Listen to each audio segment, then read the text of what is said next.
오늘 이 시간에는 요한일서 5장 1절로 5절을 중심으로 해서 탐욕의 세상을 이기는 참 믿음이 무엇인지 상고하는 건데 비차에 은혜 받기를 원합니다.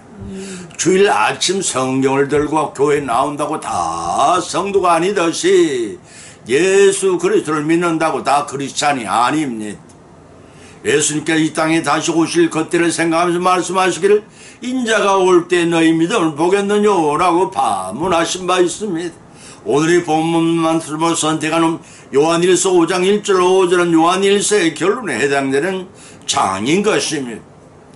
수직적인 면에서 하나님과 수평적인 면에서 이웃과 참된 사랑을 실천한 주제에 대한 결론으로서 참된 교회의 기초가 되는 믿음 몇 가지를 열거하고 있습니다. 요한일서 1장에서 중점적으로 사랑의 교리를 집중적으로 조명하다가 본문의 핵심 메시지는 믿음에 대해 강조를 하고 있습니다. 이 믿음은 예수 그리스도가 우리의 구주시란 참된 진리의 세상, 이 믿음은 신앙생활을 권면한 사도 바울이 지킬 동기를 깨닫게 합니다. 사랑의 성도들의 실천적인 삶을 가르치는 것이라면은 믿음은 삶의 기초가 되는 것을 보여주는 것이라 하겠습니다. 참 믿음을 가진 자가 수평적으로 형제를 사랑하고 수직적으로는 하나님의 계명을 준수함으로써 결국 죄악 세상에 대해 선한 삶을 살게 된다는 정통교리를 조명해 줍니다. 바로 이러한 오늘의 본 말씀을 통하여 올바른 정통교리와 근거한 바른 신앙은 결국 사랑의 실증과 계명의 준수가 실제 삶 속에서 구체로 나타나는 역동적인 것이 되어야 한다는 것입니다. 사랑의 행위 역시 올바른 신앙의 근거에서 이루어져야 된다고 강조하였습니다. 그 참 사람이야말로 참 믿음인 것입니다. 이 두 가지 중에 딱 어느 한쪽으로 편중될 때 우리의 신앙생활은 석고처럼 딱딱해지거나 인간미가 없는 것이 되고 그 기초를 모래 위에 둔 채 끝만 번지르하게 한 집과 같은 꼴이 되고 말 것입니다. 다행히 이 두 가지가 제대로 균형을 이룰 때에 진실로 하나님이 기뻐하시는 신앙생활을 하게 되고 죄악 세상에 선한 신앙이 생활이 될 것입니다. 오늘 이 본 말씀 상고하는 가운데 빗자의 은혜를 받고 받은 은혜로 실천하심으로써 예비하신 복까지 받고 누리시기를 예수님의 이름을 간절히 축원드립니다. 첫 번째는 하나님께서 난 자가 누구냐는 것입니다. 요한일서 3장 8절을 9절을 찾아보면 찾아 봉독하면 죄를 짓는 자마다 마귀에 속하나니 마귀는 처음부터 범죄함이니라. 하나님의 아들이 나타나신 것을 마귀의 일을 멸하리 하심이라. 하나님께로서 난 자마다 죄를 짓지 아니하니 이는 하나님의 씨가 그 속에 거함이요 저도 범죄 못하면 하나님께로서 났음이라. 이러함으로 하나님이 자녀들과 마귀의 자녀들이 나타나니 무릇 의를 행치 아니하는 자라. 그 형제를 사랑하지 아니한 자는 하나님께 속하지 아니하리라고 밝혀주고 있습니다. 죄악 세상의 영생을 상속받은 하나님의 자녀가 있는가 하면 영원한 멸망으로 향하는 마귀의 자식들이 공존을 합니다. 알곡과 가라지가 한 밭에 자란 것 같은 이치라고 할 것입니다. 여기서 주목해야 할 사실은 하나님의 자녀는 의를 행하지만 마귀의 자녀들은 계속 범죄의 죄로 가득 찬 파멸의 삶을 더해 가기만 합니다. 주 안에서 거듭 태어난 사람은 날마다 새롭게 변화된 삶을 통해 더욱 하나님을 닮아갑니다. 마귀의 자녀는 서로 신뢰하지 못하기 때문에 남을 사랑할 수가 없습니다.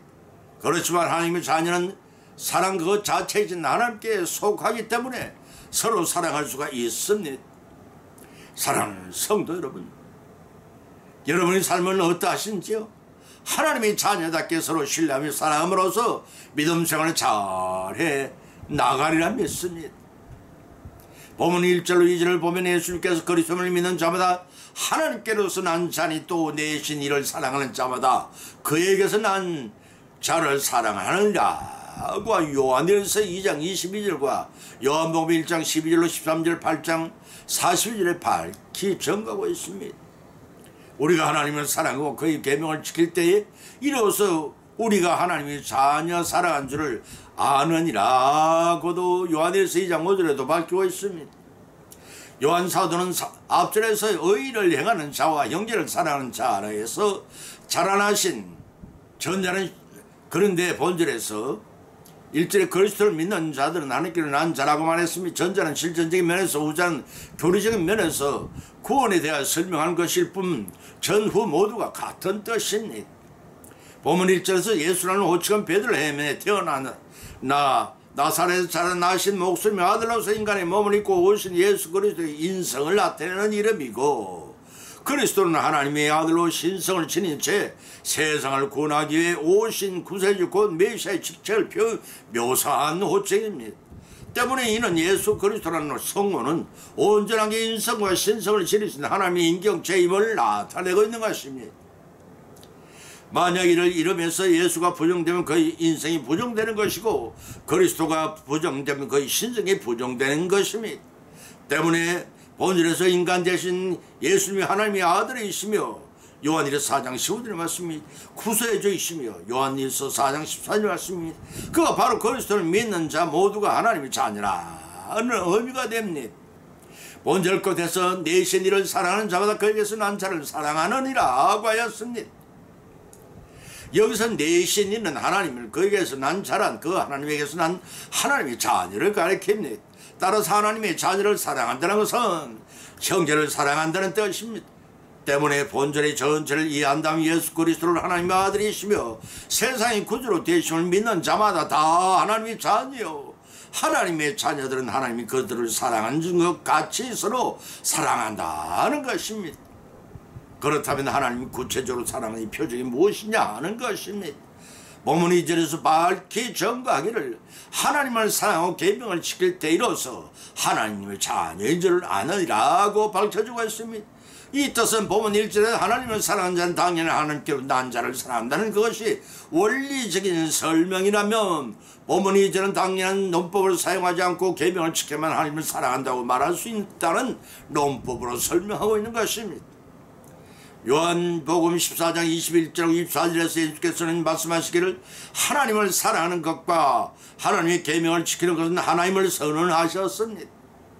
왜냐하면 하나님을 사랑하는 자는 당연히 계명을 지키는 자이며, 계명을 지키는 자는 하나님을 사랑하는 자이기 때문입니다. 다시 말해서 하나님의 계명을 집약하면 1부터 4계명까지는 하나님의 사랑을, 5계명부터 10계명까지는 이 사랑을 구별되어 있기 때문에 하나님의 계명을 지키는 자가 하나님의 자녀를 사랑하는 것은 너무나 당연한 도리라는 것입니다.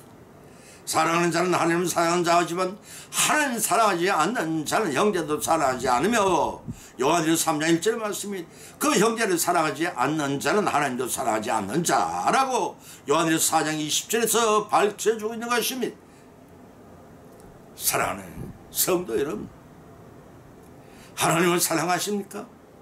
진정으로 사랑하면 형제를 사랑함으로써 그 사실을 입증해 보이심으로써 하나님이 기뻐 내리시는 풍성한 복을 받고 누리시기를 예수님 이름을 간절히 축원드립니다. 두 번째는 계명을 지키는 자라고 했습니다. 하나님을 사랑하는 것과 계명을 지키는 것은 별개의 사건이 아니라 하나님의 명결대 동전에 앞대어 명과 같은 것입니다. 계명은 하나님의 속성과 하나님의 뜻을 반영한 것이기 때문에 계명을 실천하는 것은 하나님이 신뢰하며 하나님을 바르게 영접하는 것이라 할 수가 있습니다. 이러한 계명의 실천은 하나님이 송두리째 받아들이는 것이라고 요한일서 4장 18절에 기록하고 있음을 참조하시기 바랍니다. 그렇기 때문에 하나님이 신뢰하며 영접하는 행위는 곧 하나님이 전적으로 사랑하는 행위입니다. 더더군다나 계명은 하나님과 인간에 대한 사랑으로 집약되어 있다고 마태복음 22장 37, 40절에서 예수님께서 밝혀주시고 계명을 준수한 사랑은 곧 하나라는 것입니다. 그래서 요한복음 10장 23절을 통해 예수님은 사람이 나를 사랑하면 내 말 계명을 지키리 나는 말씀을 하셨던 것입니다. 덕지 3절 말미에서 그의 계명은 무거운 것이 아니로되라는 말씀에 주목해 볼 필요가 있습니다. 여기서 무거운 것으로 표현된 그의 의미는 613가지의 율법이 사람들에게 무거운 멍이가 된다는 것을 염두에 두고 하신 말씀 같습니다. 당시 유대주의적 율법자들은 이방인도 모세율법 613가지를 지켜야 구원을 얻을 수 있다고 거짓 가르침을 강멸하고 있습니다. 사도행전 15장 1절 5절의 말씀입니다. 그때 베드로와 바울을 비롯한 사도는 자신들도 매시 못한 율법 멍에를 매개할 필요가 없다고 역설한 것이 사도행전 5장 10절로 19절에 또한 밝혀지고 있습니다. 또 사도 바울은 모세율법을 온전히 지킬 자가 없어서 선한 율법이 오히려 사람들을 사망에 이르가는 무거운 짐이 되고 있다고 주장하고 있습니다. 사도 바울의 주장처럼 당시 유대의 서민들에게는 율법을 사람을 괴롭히는 무거운 짐이었습니다. 그러나 그 무거운 율법의 짐을 예수님께 대신 지셨습니다. 이사야서 53장 4절로 5절을 참조하시기 바랍니다. 인간이 져야 할 그의 짐의 무게를 들어주셨다고 로마서 3장 21절과 10장 14절의 사도 바울도 증거하고 있습니다. 마태복음 11장 28절에서 수고하고 무거운 짐진 자들아 다 내게로 오라 내가 너희를 쉬게 하리라 하신 예수님의 말씀이 바로 그 뜻인 것입니다. 예수님께서 새 계명을 주셨는데 서로 사랑하라고 하셨습니다. 예수님을 영접하고 믿고 하나님을 사랑하는 그 믿음 안에 지체된 형제를 사랑하는 것입니다. 여러분은 예수님 안에서 형제의 지체로서 서로 사랑하고 주 안에서 신비한 연합을 이루어 수직적인 하나님과의 사랑을 성취하고 형제의 영생 복을 받고 누리시기를 예수님의 이름으로 간절히 축원드립니다. 세 번째는 세상을 이기는 자라고 했습니다. 하나님께로서 난 자는 예수님이 그리스도를 믿는 자들입니다. 그들이 사는 곳이 불행하기도 죄악 세상으로서 마귀가 지배하는 영역이 다를 뿐입니다. 본문 4절 5절을 찾아봉독하면 대저 하나님께로서 난 자마다 세상을 이기느니라. 세상을 이기면 이것이 우리 믿음이라고 요한일서 4장 4절과 요한복음 16장 요한일서 4장 4절과 요한복음 16장 33절 밝혀주고 있습니다. 예수님께서 하나님의 아들이심을 믿는 자가 아니면 세상을 이기는 자는 누구냐고 반문하고 있습니다. 세상을 이기는 말씀 중에서 이기느니라는 의미는 예수 그리스도를 믿는 성도가 세상을 지배하고 있는 마귀의 세력을 계속 이기고 있으며 계속해서 이겨나갈 것이라는 의미인 것입니다. 또 4절 끝에 세상을 이기면 이것이 우리 믿음이라는 뜻은 사단의 최고의 무기인 사망의 권세를 깨뜨리시고 부활하심으로 결정적으로 이긴 사실을 가리킵니다. 이 사실은 요한복음 16장 33절에서 내가 세상을 이겼노라 치니 예수님이 선포하셨습니다. 때문에 예수의 믿음 안에서 사는 자에게 그 안에 계신 하나님이 요한 4장 4절에 말씀 이 세상에 대한 승리를 주신다고 했습니다. 왜냐하면 하나님은 세상보다 크시고 세상을 일시로 지배하는 마귀보다 크시고 마귀를 연단적으로 사용하시기 때문입니다. 때문에 세상을 이기는 그것은 당연한 일이며 믿음으로 그 안에 있는 성도들이 세상을 이기는 것이 너무나 당연한 귀결인 것입니다. 그래서 보면 5절에서 예수님께서 하나님의 아들이심 믿는 자가 아니면 세상을 이기는 자가 누구냐라고 반문한 것입니다. 이 말씀은 곧 예수님이 하나님의 아들이심 믿는 사람 예수님이 또한 그리스도이심을 믿는 신자라는 것입니다. 따라서 이런 믿는 자가 아니면 세상을 죄악을 이길 존재가 세상에 없다는 것입니다. 때문에 세상을 이기는 방법은 예수 그리스도를 믿는 믿음 곧 예수 그리스도를 믿는 자가 아니면 탐욕의 세상을 이길 수 없다는 것입니다. 다시 말해서 믿음이 그리스도 안에서 모든 능력을 부여받기 때문임을 마가복음 9장 23절에서 예수님이 밝히고 계십니다. 명이 세상에 이길 수 있다는 것입니다.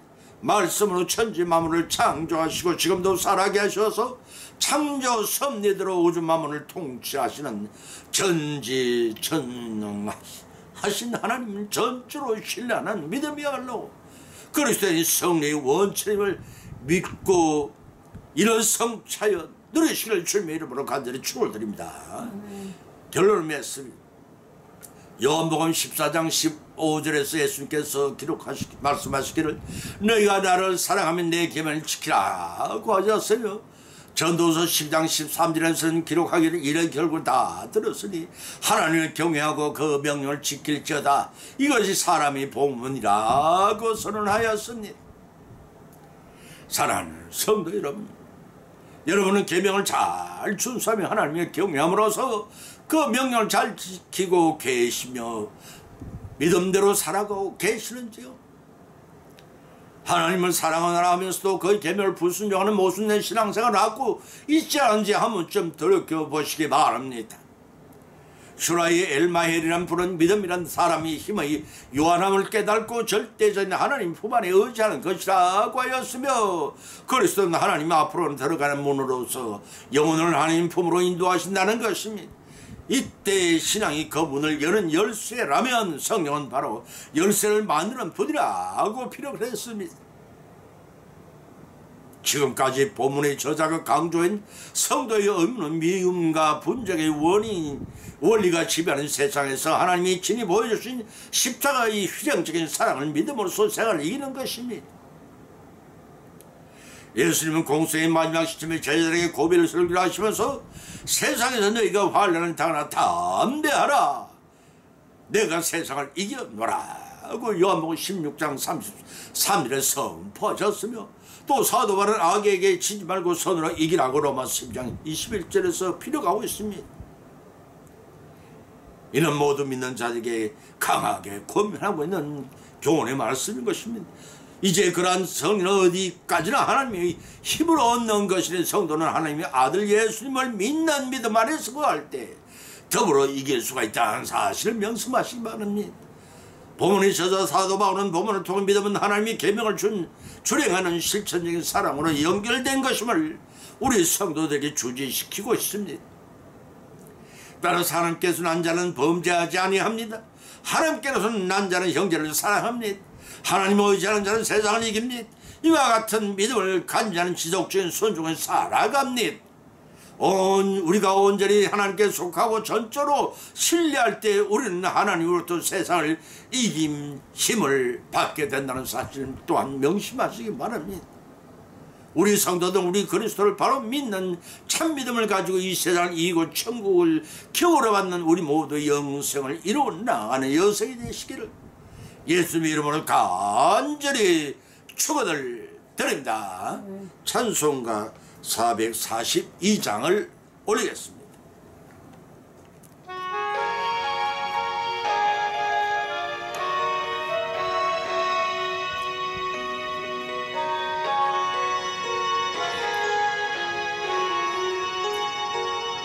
저 장미꽃 위에 있을 아직 맺혀 있는 그때에 귀에 어느니 소리 들리니 주 음성 분명하다. 주님 나와 동행을 하면서 나를 친구 삼으셨네. 우리 서로 받은 그 기쁨은 알 사람이 없도다. 거창한 주님 음성 우는 새도 잠잠케 한다. 내게 들리던 주님 음성이 널 귀에 쟁쟁하다. 주님 나와 동행을 하면서 나를 친구 삼으셨네. 우리 서로 받은 그 기쁨은 알 사람이 없도다.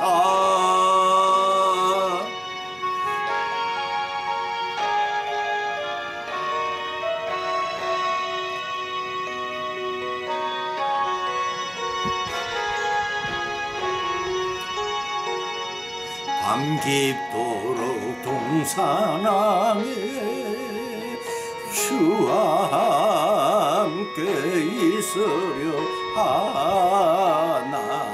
온 세상에 할 일 많아서 날 가라 명하신다. 주 주님 나와 동행을 하면서 나를 친구 삼으셨네. 우리 서로 받은 그 기쁨은 알 사람이 없도다. 아멘.